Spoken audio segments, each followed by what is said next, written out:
Welcome to episode 1 of the STEREOSCOPE Podcast. Hello, yeah. I'm Byron Diffenderfer. I'm Anthony Vasiliadis. I guess, real quick, what's our goal with this? What do we want to do with this? It's a good question. And I think this will probably be a little bit of a moving target, but mainly we want to focus on immersive video. I guess is probably the most encompassing way of saying it, since all the terms, nobody's agreed on any of that. I mean, like, I'll be very honest. I think our focus is in VR 180, but immersive video, there's a lot going on in that space right now. So I think it's in the best interest of everybody to sort of keep it all under the umbrella. Yeah. I mean, especially with we're going to get into this at the very end, but with Apple Vision Pro and the spatial video, that's not even VR 180, but it is stereo. Spatial. They call spatial. Yeah. We'll see. We don't even know what that means yet, except that it's stereo. So we're going to talk about other things. We're going to talk about the VR industry as a whole, but we're not going to get too much into gaming or rendered, real-time rendered. True virtual reality, basically. Virtual reality stuff. Mainly because there's so many other outlets for you to go for that, Exactly. And we have, here's another thing I want to mention. We're not experts. Not VR experts. We're filmmakers. We're filmmakers, and we're going from the filmmaking world, sort of brushing up against the immersive and the spatial and the VR world, but we're also not immersive video experts. We want to get there, and we're getting close. I wanted to mention that because I know that there are a lot of people who have been doing this for a really long time. Some people in the immersive video community have been doing it for 35, some 45 years. Not too many of those, but they are out there. And I just wanted to mention that because I don't want it to come across as if we are the authority on VR 180 video. Yes, we do have, but we have been doing this for a while, so we do have a lot of trial and error and a lot of things that we've really thought were going to work and didn't end up working, and stuff that we didn't think was going to work and maybe coming around back to is actually working. Yeah, exactly. I think that's the really fascinating part, is that we started getting involved with this stuff, what was it, 5 years ago now? 6? 6? No, 5. You're 5, right. Five and a half. I mean, I had a couple, I've been interested in virtual reality my entire life, and I got a Gear VR back, almost 10 years ago. But ever since then, since Anthony and I started working together, there was definitely a focus of we know that the industry is going in this direction. And it feels like the last few months, there's been sort of a sea change. What do you think about that? Yeah, I would agree with that. Me more coming from, since Byron kind of really he basically introduced me to VR video and the whole idea of even sort of caring about VR at all. I was very dismissive of it, probably lumped it in with 3D I think TVs. Most filmmakers, especially back then, were very but even now, dismissive. I'm pretty comfortable with being mocked by all my peers for having interest in VR. To be fair, they were largely right at the time. Yeah. A lot of what we've seen is that it did take this long for it to get as far as it needed to. The technology to be able to distribute the videos, to render the videos, devices to watch the videos that are actually capable of, not looking like dog shit, it's very recent. Yeah, and even cameras that can do a decent job. So, we've had 8K capabilities since 5 years ago, and things like the Titan, I think that was 8K. Though we didn't always have the containers to put them in. Yeah, we didn't. Yeah, exactly. The whole thing, it's insane, but we now finally have hit this sweet spot between the Canon R5C, which is what we're shooting on, coming out and be, in a semi-affordable camera option that's not $16,000+, and is shot on a larger format sensor, and so noise is not so much of an issue. This was the thing that really hurt us in the early days because we decided to do things in the dark. Yeah. So I am definitely somebody who likes to run before he can walk. I think everyone that I've ever worked with would agree about that.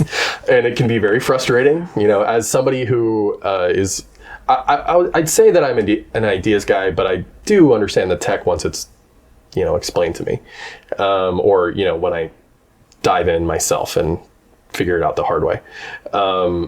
But it was more of an idea when we started doing it of, is this even feasible?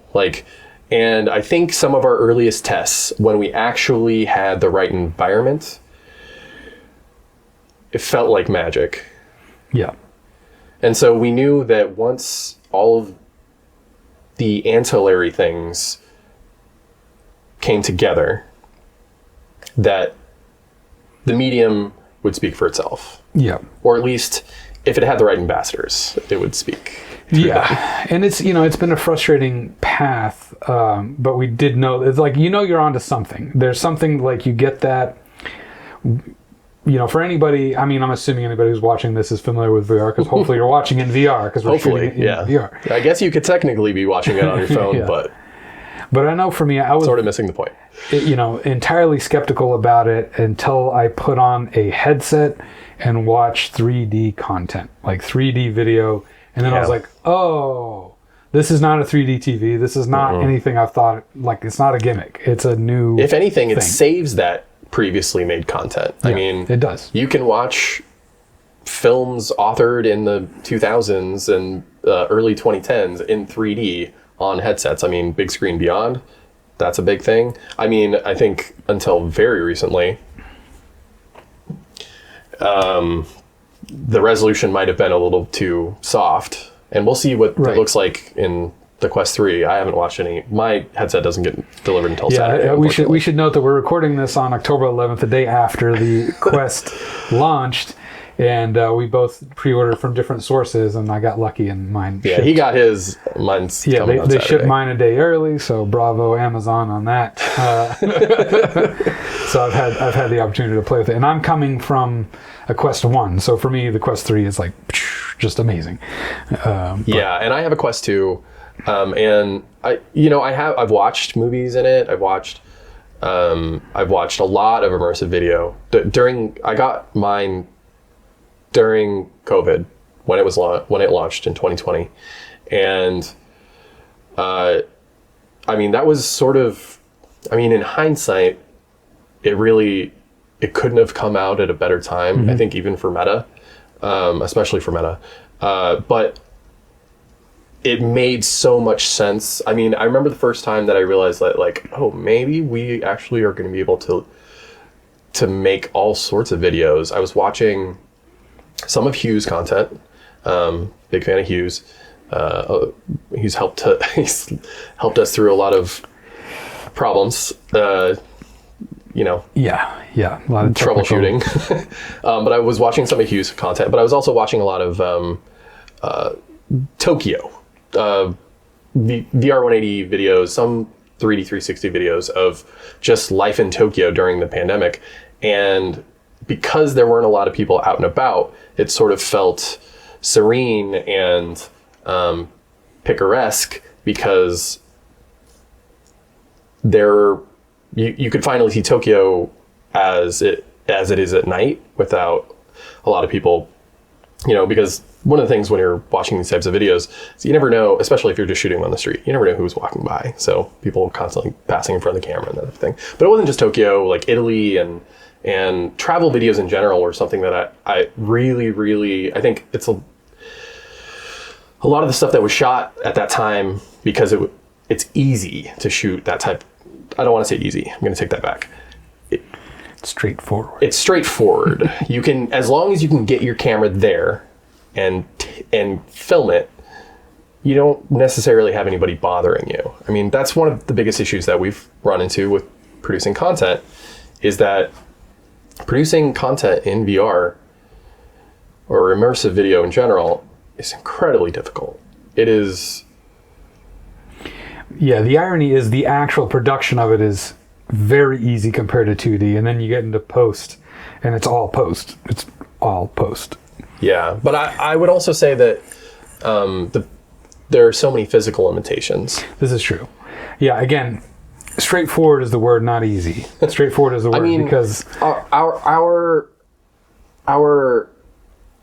over the last couple months, to just get a slow-moving forward shot has been so incredibly gonna make me cry. Complicated. we created, or Anthony created, a rig that, because we're on a very tight budget here. So we're working with a tight budget, and so I try to make basically a camera rickshaw out of a Burley cart. That part doesn't matter as much as that suspension and getting a smooth thing is so much more critical in VR because it's so magnified. It feels like it's fine when you're shooting it because you're looking at, these 5.2 mil lenses that are 180, 190 degrees of coverage. You can't really tell how shaky it is or isn't until you render the video, put it on your headset, and then watch, and you're like, this is terrible. This is unusable. This will not work. So that's been so far just all of our experiences with immersive video, specifically VR 180, have been that the fundamentals are very, very important. It really takes you back to the things you learned when you were a young filmmaker that everybody told you were so important, become even more important than, in some ways. I mean, I guess there are some certain things that maybe aren't as important, but having a stable video, having a clean image, these things are very important. If anything, it's not so much that the same things are important, but it's like relearning it, and that's where it definitely feels like film school, because different rules apply, and they're even more important. Like, I feel like you can break, for instance, with 2D, back in the day, it was a no-no to have lens flares in your movie. And now it's like, that's what everybody goes for. It's an aesthetic, right? That people go for. It's an aesthetic thing. I think. So I feel like you can break rules easier in 2D than with 3D.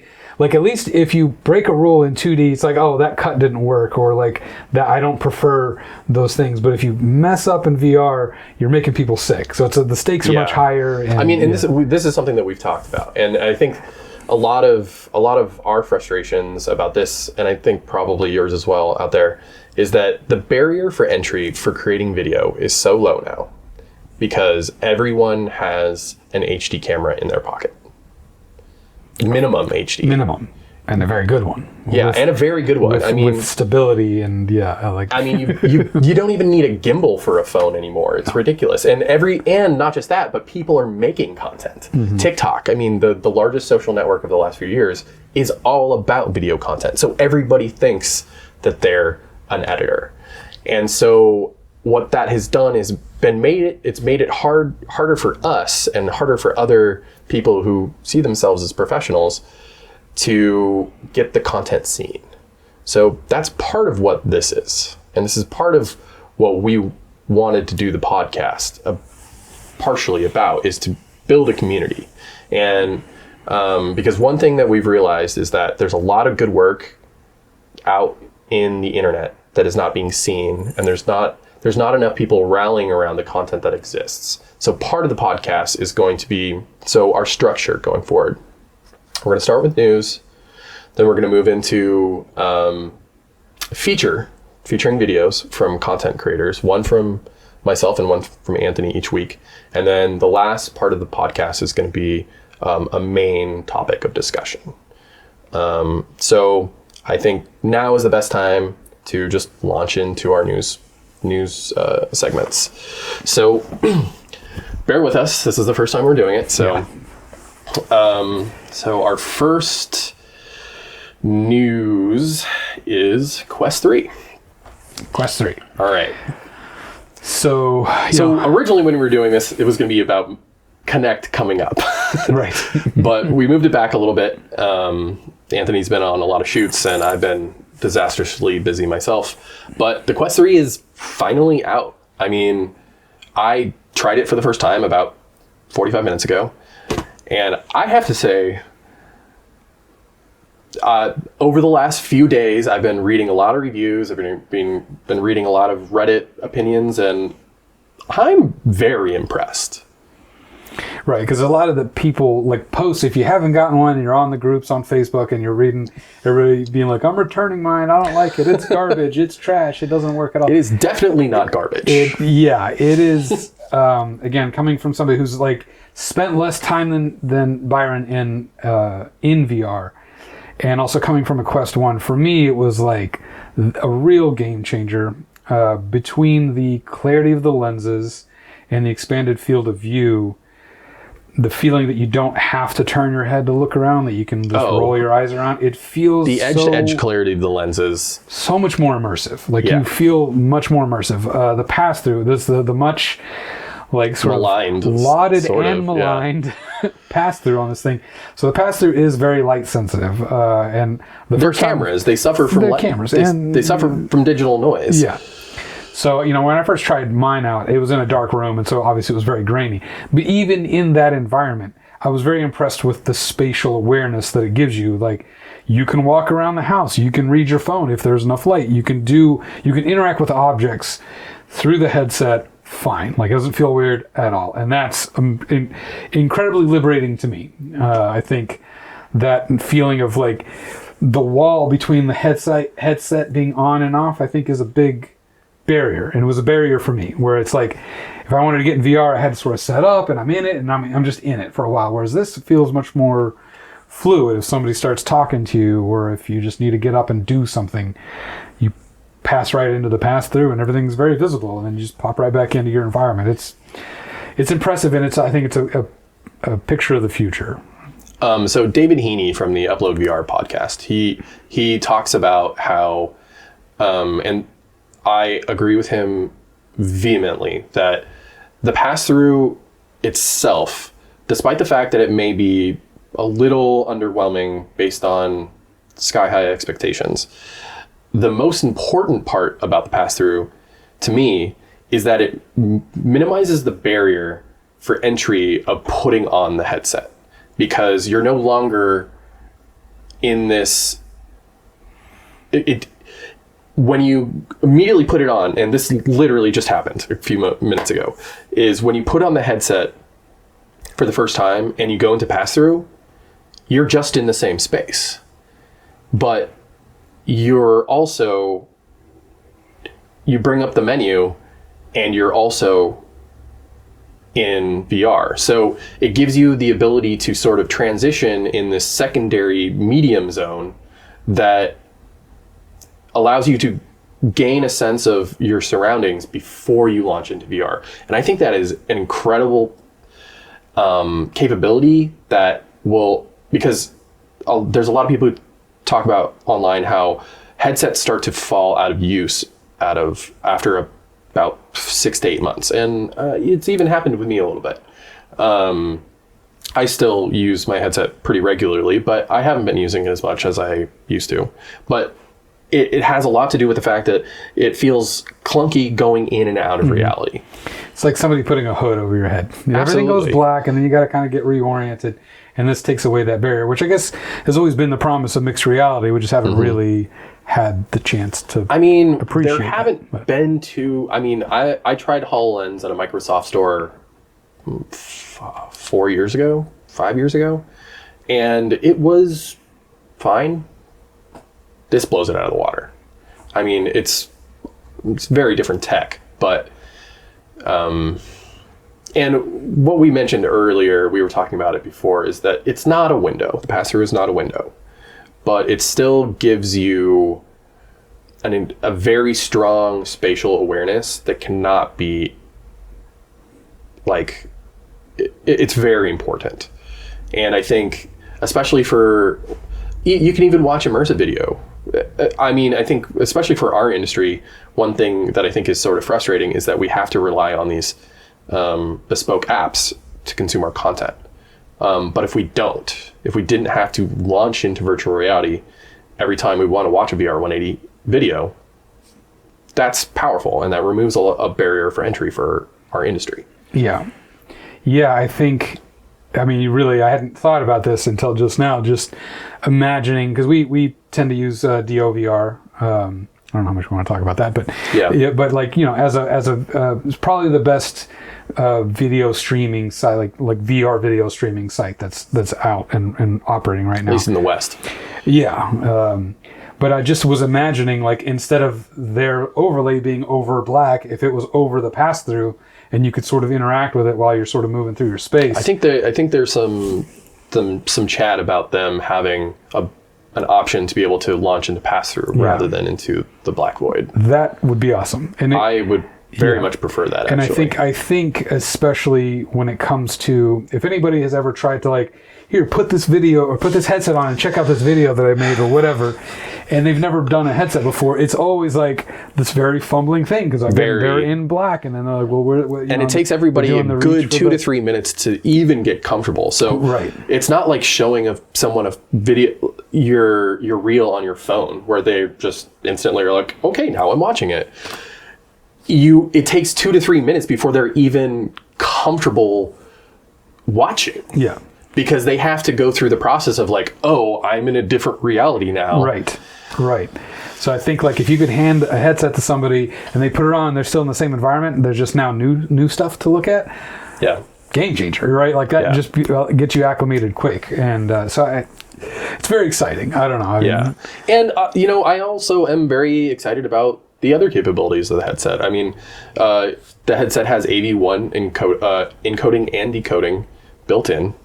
I think that's incredibly important, especially because these, as I'm sure you all know, the file sizes of these things are absolutely bonkers. And a really good, nice finishing codec that can get file sizes down because our industry is almost totally dependent on resolutions higher than 6K. And I mean, we know that is just, that's, of course, but to anybody who hears about it, they're like, what? Why would you need 6K? More than 4K? What is that? It doesn't even make sense to them.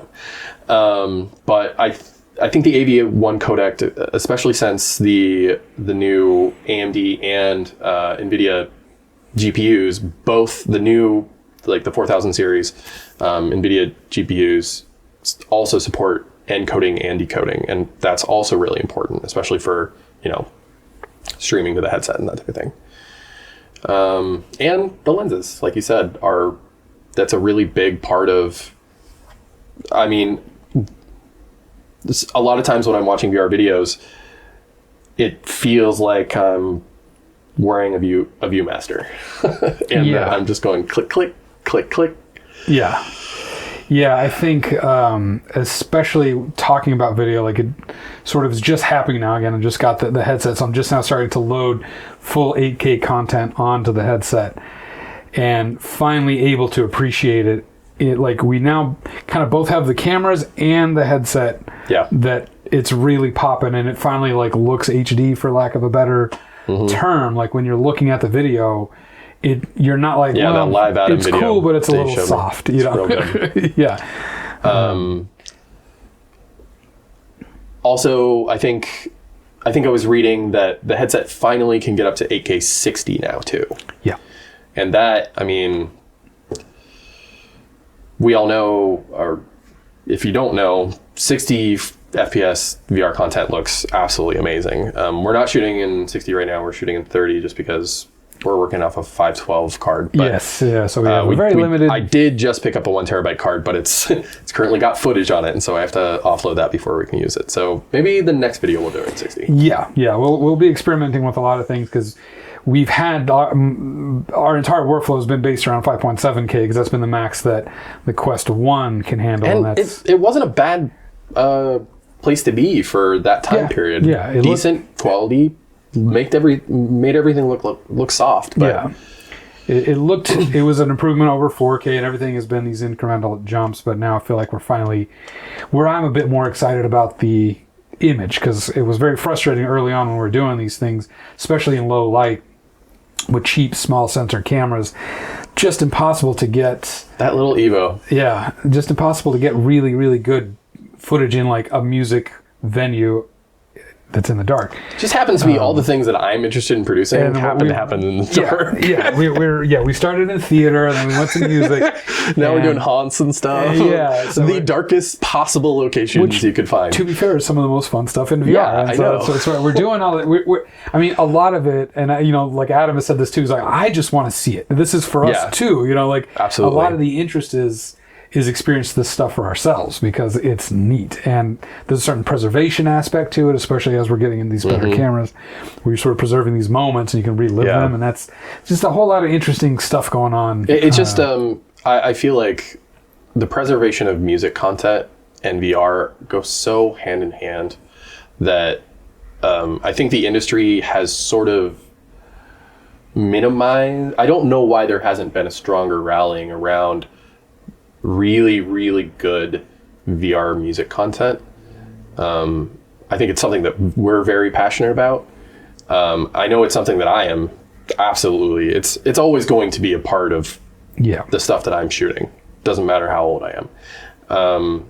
I think Meta, you guys have really dropped the ball on this. I know you're finally putting out VR 180 stereoscopic content.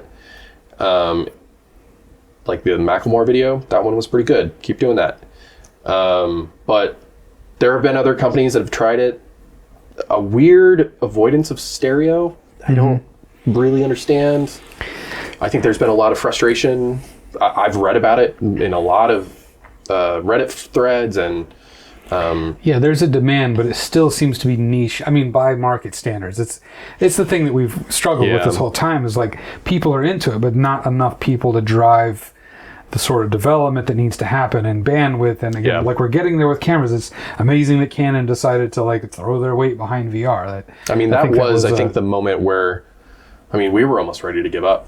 Like quite literally. Quite literally. We were almost ready to give up. We had a discussion about it. We were like, is this going to happen? We were having a lot of frustrations with the Z Cam. We were on the K1 Pro and had a lot of between the stitching and things like getting out of sync on that camera. For the time when it came out, it was incredible, a lifeline. Huge upgrade with Micro Four Thirds sensors and whatnot. But it felt like a single camera in a box, and it was really two cameras in a box. And it turns out that things could still get out of sync between those two sides, and that's extremely frustrating. All right. And that takes us into our next big news, which is Canon. So I think something that we should start with is that one of the cameras that we've used the most is the Insta360 Evo. It's a very popular camera. I think a lot of you probably have used it, also are very fond of it. It's very powerful for what it is. Yeah, punches way above its weight. Way above its weight. Under ideal conditions. But it absolutely has limitations. Yeah. The resolution is fine, but the second you get out of near optimal lighting scenarios, and the quality absolutely just tanks. You can sort of eke that back with some post-processing software. A lot of post-processing. A lot. Shout out to you, Topaz Video Enhance AI. Yeah. But for what it is, I think probably the best feature that it has is that internal stabilization. Yeah. Because it allows you to... I will add an addendum here, is that the internal stabilization helps with small fuck-ups. Yeah. And just good old roll. Yeah. But doesn't... stabilization... Yeah, Z-axis is always... It doesn't prevent footfall, vibrations, and that type of thing. Yeah. But it was a great camera. I don't know why they stopped making it. I don't know why they stopped supporting it at all. I mean, they do technically still support it, but there hasn't been an update in over 2 years. So Canon is coming out with their new consumer VR 180 360 hybrid camera. Yeah, very similar design, like folding where it's, two front-facing lenses for VR 180 and fold it back over on itself for 360. Pretty promising specs. I think it can do 8K 30. Yep. And 4K 120. 4K 120, which is great, but I don't know how much is useful. Like, I could definitely see it as a B cam for us. Hopefully, if it's good enough. Yeah, definitely. There were some comparisons to other Canon cameras saying that the image quality is comparable and that it's good. I will say that I'm almost certainly going to be getting this camera, and we might use it as like a stage camera. Yeah. Because that's what our Evo sort of has turned into, because you can get knocked around, and it's small, it's unobtrusive, and that's where there's the most amount of light, so it actually but does also a because decent it's going to have a higher resolution, because one of the things that I've been sort of annoyed by recently is that the footage that I take on the Evo looks good. It's got a very clean image, but it's just a little too soft. Mm-hmm. That extra bump in resolution, if there's good light, will mean a better image. Right. And I think it's going to be the perfect stage cam for us. Yeah, hopefully. I mean, we'll you never see. know. It just depends on the size of the sensors, right? Yeah, I'm excited about it. That's what I'm getting at. Yeah, it is promising. There's also talk that it's going to have live streaming. I think that's interesting. I like the concept. It's something that the Calf camera also does. Yes. Over USB, if I'm not mistaken. Yeah. But part of the problem, and this is a problem that goes back a long time, is that where do you watch it and who is watching it? Yeah. Because it's really easy to say, oh yeah, it live streams. But from my experience, unless you have a very well built out platform, live streaming audiences are just not reliable. They don't show up without millions of dollars of advertising. And I just don't, with these types of prosumer cameras, consumer cameras, like, do you have the budget for that? Yeah. I mean, it seems interesting from like a sort of tech wizardry standpoint, like, oh, that's a cool thing that you could do. And it might have, sociological, political ramifications for like news or Twitter or live happening events, that type of thing. Yeah. But for creating content that's just going to be watched, I don't know. What are your thoughts? I mean, it always makes me wonder about a future where, because we're just not quite there when it comes to bandwidth. So like I was just daydreaming about a time where you could have a camera like this, live stream it, maybe it's paired to your phone somehow, right? Mm-hmm. Your phone is your internet pipe. But even with 5G, blah, blah, blah, we're not there yet in terms of enough bandwidth to broadcast a quality signal. And then I guess that's Yeah, you got to, because then you're talking about like bringing an immersive experience, like say a protest or a speech on the street or a political that stuff. I think like that. It can be incredibly powerful, and that's the type of thing where it can go viral. Right. And so that's why I mention it, because unless it's going viral, I feel like live streams are sort of. I know that supposedly live streaming is getting big on TikTok in China. Specifically VR 180 live streaming, because over Pico platforms. Right. But currently, there's Meta doesn't have any competing platform. Why don't you have that, Meta? We're waiting. But Pico has built it out, and there are I don't know about millions, but probably hundreds of thousands of people who are using VR 180 live streaming in China already, which is fascinating. Yeah, it's an interesting... Yeah, it's like maybe we just don't get it. Maybe we're just not the right market, but either way, Yeah. It's cool that it has it, and maybe it's an easy enough...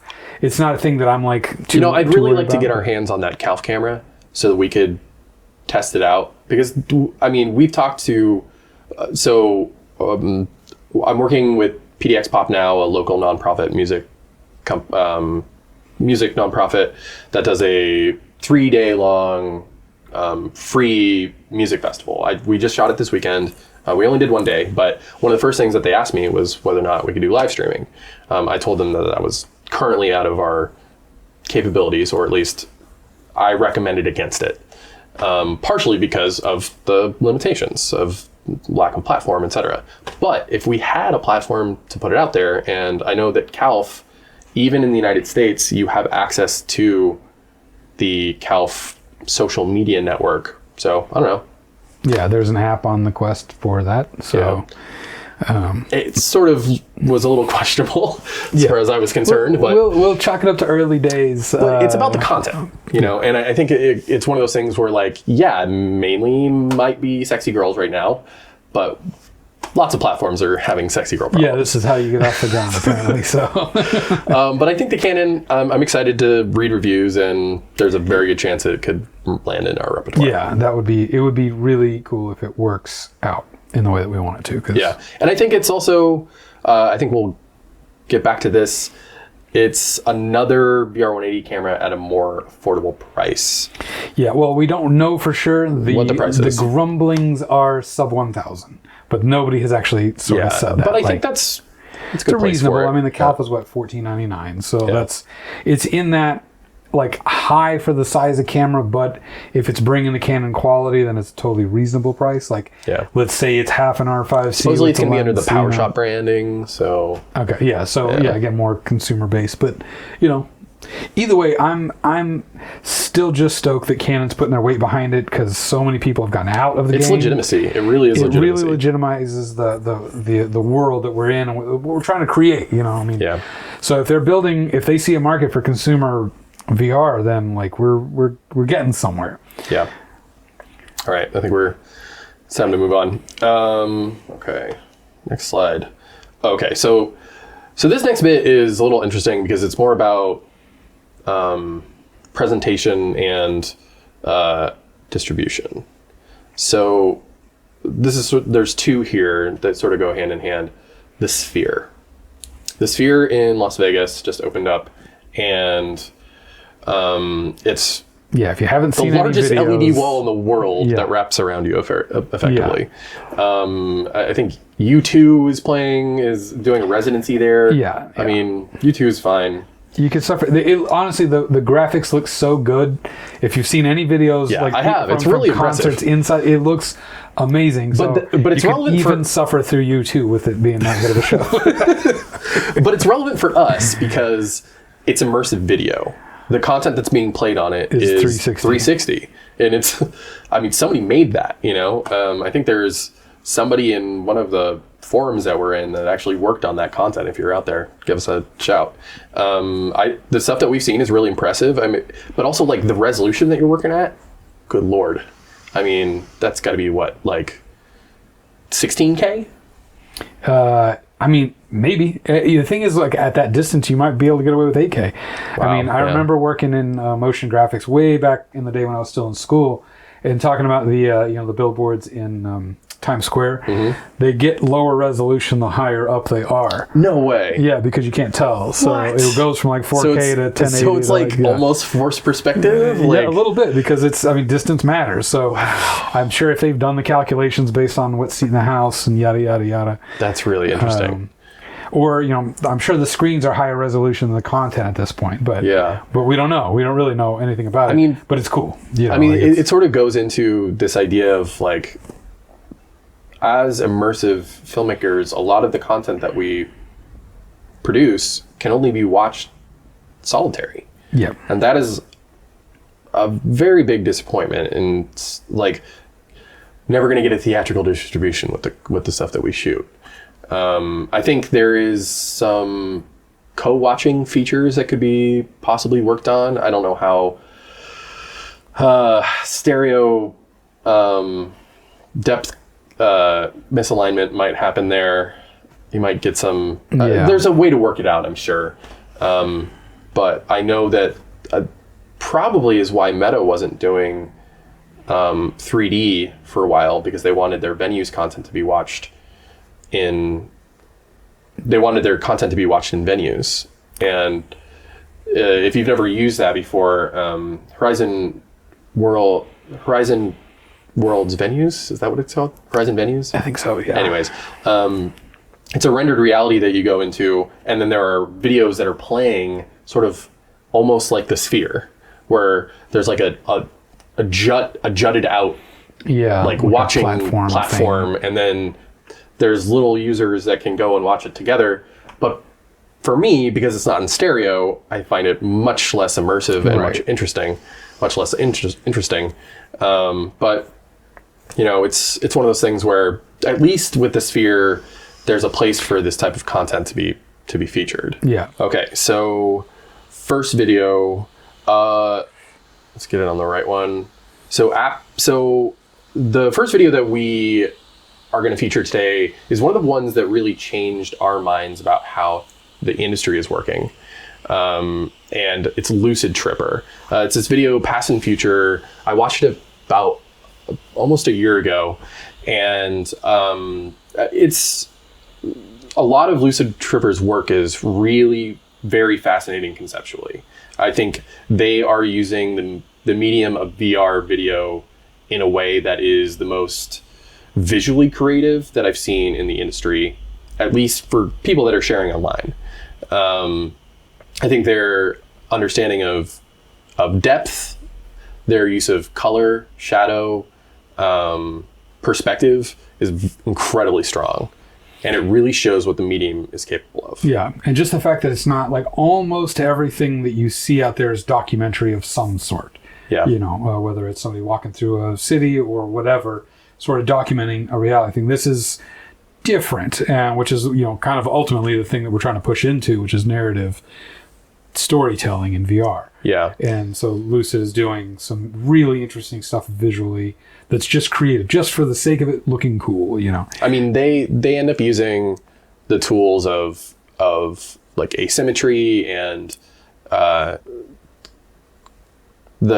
think the color is really a very specific thing that they focus on. You can tell that all of their use of color creates a sense of depth within the frame, which it makes it much more interesting. I think one of the biggest issues that we've run into is that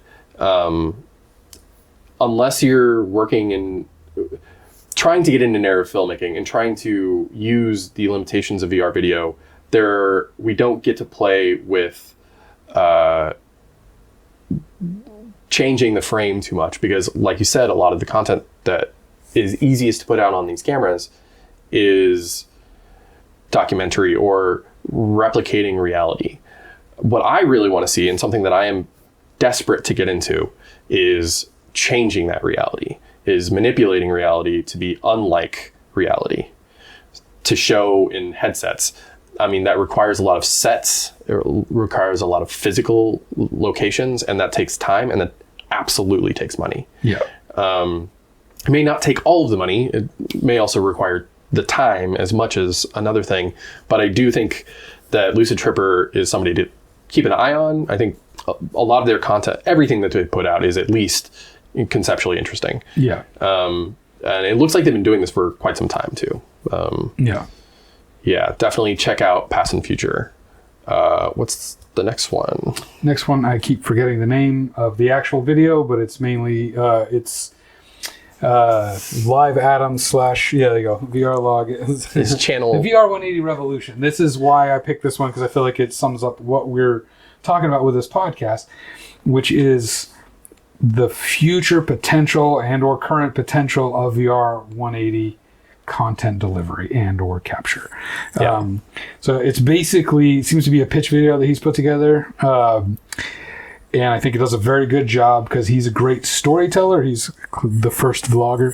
And so he's got a great voice. He knows how to tell a story. He knows how to put that stuff together and get you on board. I mean, he got the NFL on board, so he knows how to pitch some stuff.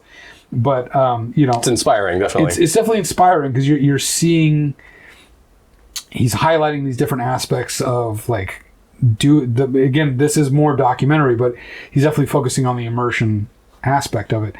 And when you see 8K 60 native in headset having a conversation with somebody, you feel like you're there. It's really incredible. He's also got some like clips within this video, because he's got this DeLorean that he is like a show car, and he mounted the camera. He's got access to it. It's not his. Oh, I thought it was his. Yeah. Anyway, he's got the camera mounted, between the seats, and just kind of documenting a night where he was hired to like just set up at a party, in LA, and like. It's interesting because things kind of go down and it's stressful to watch. Like he's trying to get out of this party. There's people everywhere and the car wants to die because it's got this big motor in it. Maybe it is his car? All this crazy stuff. I thought it was, but it's a business thing. But anyway. Well, I'm also a big fan of his content. He put out this video a few weeks ago that was about the MLB. It was a minor league game. Oh, right. Okay. And he was able to get onto the field during the game, which I think he wasn't supposed to do. Or the dugout, which he's also not supposed to do. But he just kind of did But the footage, I played baseball for a long time when I was a kid. I haven't played in a long time. And I'm actually not really that into sports anymore.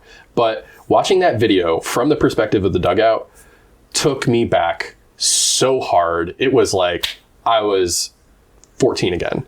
It was crazy. Yeah.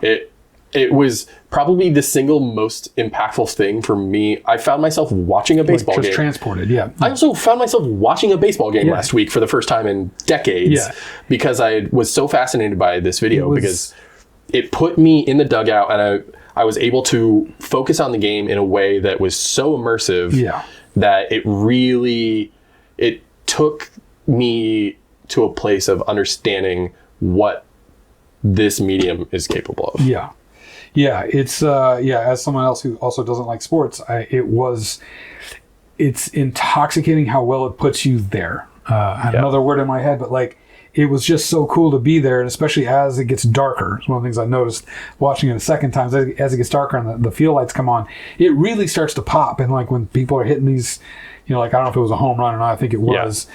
It's really like you feel like you're there, and it's even though it's far away, it doesn't feel that far away. But it's also because it's like kind of the ultimate backstage pass too. And I think that's the really powerful thing.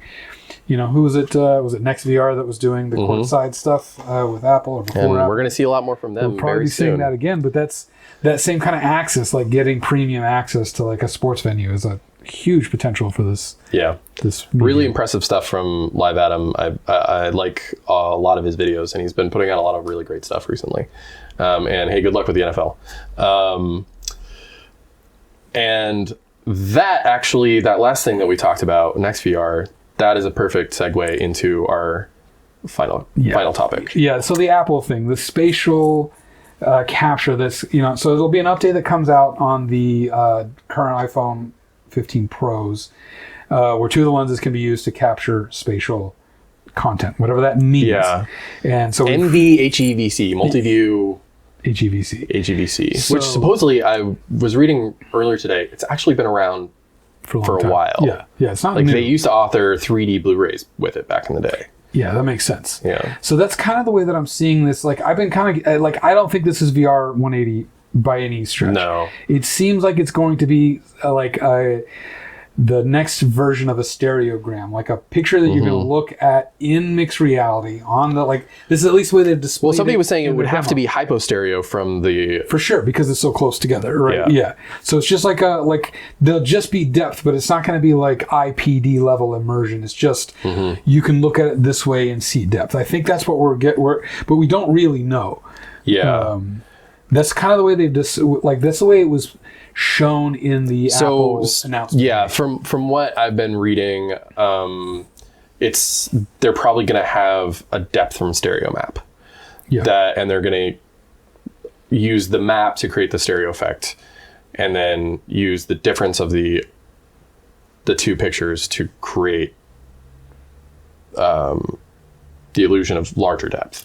That's what I'm very curious about this. I hear that as a rumor. I haven't seen any evidence. Yeah, that is just speculation. So I don't know if that's really, really possible. That's the thing. If convincingly they have the they're sort of doing it on the Quest 3. That's sort of the tech that they're using for the pass-through cameras. Yeah, but that's several cameras. I don't know. Yeah, so we'll see. But those are also almost standard IPD. Yeah. So this is an interesting thing, and they're two different focal lengths. So on the iPhone thing that we're talking about. So I do think that the camera, though, that one is the thing about the iPhone 15 Pro, and why it's why it's our main topic today, and it's why it's such a huge deal, to me at least, is because it puts a stereo camera in millions of pockets. And that's the best possible thing for the industry, asterisk. Right. Coupled with the AVP. And or whatever consumer success. However, and I mentioned this when the AVP was announced. They announced that it had stereo cameras on the front, and there's that meme of the dad, stuck in his horrible nightmare reality of, that scene from Minority Report, reliving his trauma. But it's interesting because putting cameras on a headset, your head sort of acts as a natural gimbal from time to time, but if you've ever watched GoPro footage from somebody's head, that shit is so shaky. Yeah. And this is why I say asterisk, because having all of these millions of people with cameras in their hands is great if they know how to shoot. Well, I mean, yes. If they don't understand the limitations. So here's my thought on that. Because while I agree with you, I don't think it's a professional tool, and I don't think it's a content creation tool. It's a memories tool. So I don't look at it as I fundamentally disagree with you. That's why we're talking about it, because it's Apple, right? So if you look at the way that they pitched this whole thing, and that the AVP, and especially at launch, is okay, it's going to run all your iPad apps, and the main thing they showed in their launch video is this sort of very familiar grid of icons that we're used to seeing on Apple devices, and mainly talking about how it's tying in your photos and your music and stuff like that, all the stuff that you're already using on all your other devices. And then they talked a lot about the memories, and they talked a lot about reliving those memories with the headset. So I think that what we have initially with both maybe the AVP and at least the capture capabilities on the iPhone is it's just going to be another way to capture a richer photo. In a lot of ways, in my mind, this is similar to live photos on the iPhone, where it's a little bit, you just get a little bit more. I love live photos. I use them all the time. They're interesting. I mean, I use the Google version of exactly. And being able to do bounces and stuff like that. So I think this is just adding another literal dimension to photos and videos on Apple devices and for Apple devices. See, I agree. And that's definitely what Apple is approaching it as. But there's plenty of people who are going to see that stereo camera and be like, I want to make content with this. Right. And I don't disagree with that. So I think this is... And currently... There's not we haven't heard a lot about how it even works. They announced it, but they didn't talk about it, which I think is as problematic as you can get. Well, because the feature hasn't been released yet. It's not supposed to come out until later this year. So then I think it'll get latest December, I guess. Yeah, hopefully. Before the Apple Vision Pro launches. Yeah. But from our experience as immersive filmmakers, being able to shoot content that is good is so important for our community, because every time you see it's why, I've shot a lot of haunt content that I shot last year that I just refused to put out, because when I actually put it on the headset and watched it, it was unwatchable. I mean, there are other people that I've seen that have put out content that is comparable to it, but it didn't meet our standards. But it didn't meet our standards, and that was a big frustration for me. And a lot of lost time, and I was a little annoyed by that. But I'd rather our content be good and watchable and not make people sick, because the more that people put out content that makes people sick, the more people are going to take off those headsets and never put them back on. And especially with video content, I mean, some people. I've talked to some people who are like, oh, I don't even bother with VR video anymore because all the videos that I saw were bad. Yeah. And so it fundamentally hurts our industry when those tools are not used in a way that is responsible. And I think Apple's going to have a really hard time pitching these tools and not saying it's avoiding the content creation thing, because people are going to use it for it. But they're going to have to, because they need their own content also to sell this $3,500 headset or $2,000 follow-up headset or whatever it's going to be. And so they're going to need people to create content that you can watch with it. And I think they're really going to have to focus on stabilization somehow. They're going to have internal stabilization. They're going to have like plane correction, so that you know that the phone is stable, that you're always, got the horizon line correct. I mean, I was thinking about this. So I recently went to Not Scary Farm in California, which wonderful event. You should go. But I took my camera, I took the Evo, and I put it on a gimbal this time. Because the biggest issue last year was footfall vibrations and just general shakiness. The gimbal helped dramatically. So it had the internal stabilization and it also had the gimbal. And I just had this aha moment of like, why doesn't Insta360 make a gimbal mounted VR camera? Yeah, just like they already make gimbals, right? Like the DJI Go. Yeah, I think it's the Go. Like Insta360 makes gimbals. Yeah. So that would be, and it's what the industry needs, something like that, because it's so easy to have your lenses misaligned, even by a couple millimeters, and have stereo disparity. Right. So this is why I don't think that the Apple feature is going to be immersive at all. Like, I don't think it's going to be... Well, it's definitely not right. VR 180. So then you don't have to worry about... It's going to be within a frame. A frame, yeah. It's going to be like Which, there's nothing wrong with that. And so that's why I don't think like they're not worried about that, because there's sort of like training wheels on the whole thing. It doesn't matter if it's not wrapping around you, it's not going to make you sick. So it doesn't matter if it's upside down, sideways, whatever. I think it's literally going to be a thing that you can look at, and sure. I think it's going to, because Apple... Do you think that it has moving parallax? Yeah, I think you're going to be able to, like, in mixed reality, be able to do this and see the depth. Like, they show it even in the video that we have. Yeah. We'll link to this. That one video. It's in our bird, notes. like, popping out. I'll link to the notes in the... Of the video. So, and that's what they also showed in the AVP launch video, is this sort of, like, just depth. Changing the parallax depth. Yeah, just making it more immersive and or spatial, but not entirely immersive. Like, I think that's why they're picking the word spatial, because it's not immersive. Yes. And so knowing Apple... Though you will be able to watch immersive content yes. on the AVP. So that's the thing. Knowing Apple, so they bought NextVR, 5 years ago? 5 years ago, I think. Something like that, somewhere in there. So they were like kind of the top creator, and obviously they paid off, like billions. And they also had their own...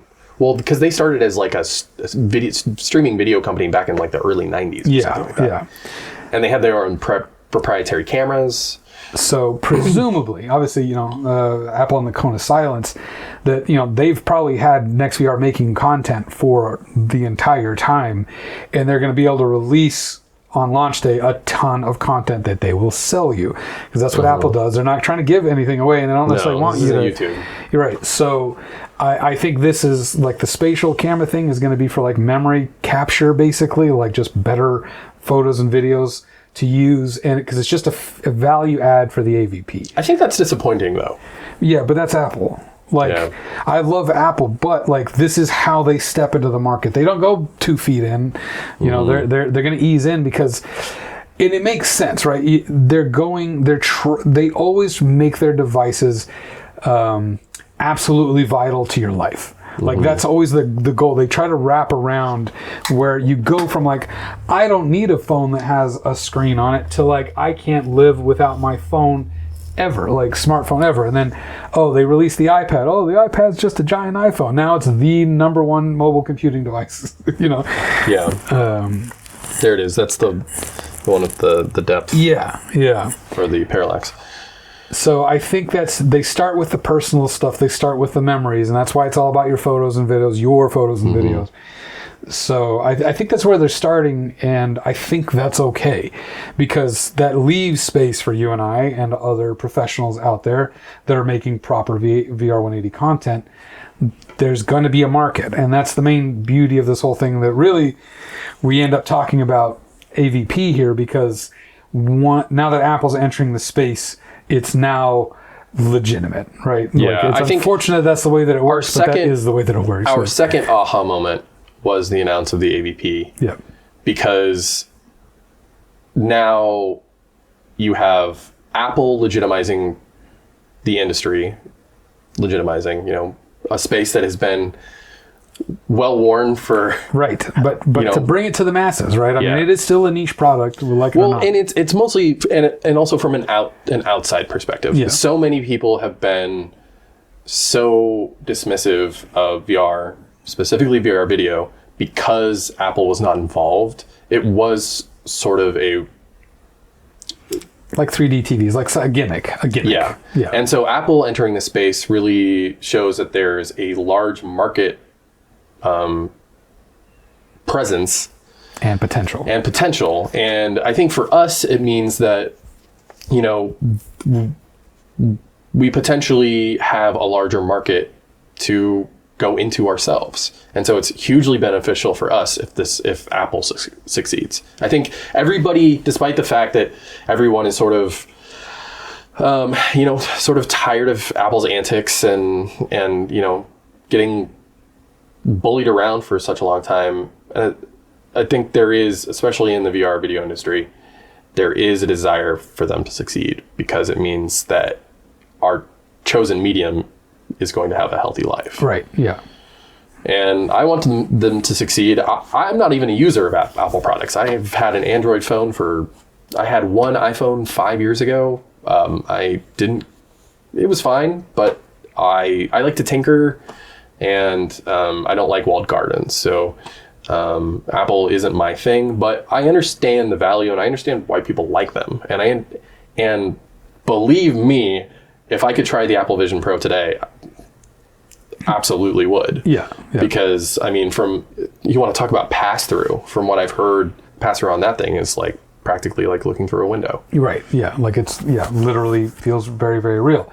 But it took, laptop power and a $3,500 price tag, and also an outboard battery. And also all of their research into optical tech, and we have to remind ourselves that our current iteration of VR that started 10 years ago, with Oculus and Palmer Luckey, et cetera, that all came out of smartphone tech. And this new iteration, this like Apple era, is coming out of their smartphone tech. Right. I mean, when you can put laptop capable CPUs into tablets, that changes what you can do. Right. Yeah. The switch to ARM is obviously what's been able to facilitate this. You could never have a Core i9 in this headset. It would just burst into flames. Yeah. But yeah, so it is ultimately what's funny, because like it's a laptop chip, but it is technically based on a mobile chipset. So it's great that they're doing it. I'm mostly my next big curiosity with this whole thing is clearly. I mean, I say this now. Clearly, the $3,500 price tag, this device is not intended for everybody. So I'm really curious. It's definitely not intended for me, I can tell you that. Exactly. So my real curiosity is what is their consumer headset going to look like? Yeah. Because it's going to have to happen. There's no way that they can keep that space at $3,500. Yeah, it's not feasible. It's extremely limiting, yeah. But I think it's a good place to... Yeah, I mean... This was a good learning experience. I think much more weighted towards the front than I think we probably thought we would be. But we had a lot to talk about. Yeah. I had a good time. This is fun. I like doing this. Yeah, it feels good. I think I enjoyed it. I hope you all enjoy it, all three of you. And what do you think about the hanging out in VR type of aspect? Hit us up. We're gonna put this on Dio. We're gonna put it on YouTube. I think we'll probably do a premiere on YouTube, so we can do live comments in the feed.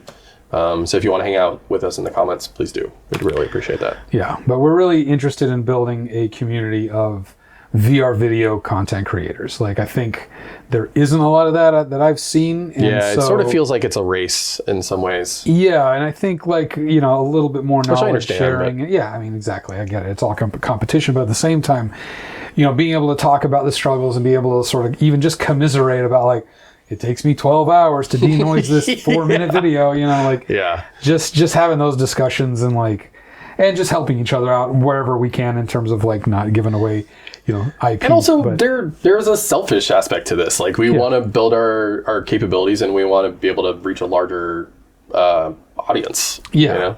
And it is self-serving. Yes, but, you know, in that social way that, like, hopefully we're helping each other, you know, by just absolutely. Like, we mean self-serving in that we want to be able to create content that is high quality that can amplify our capabilities. Yeah. But, all right. Well, thanks, folks. Hopefully this was good. STEREOSCOPE Podcast, episode 1 in the can.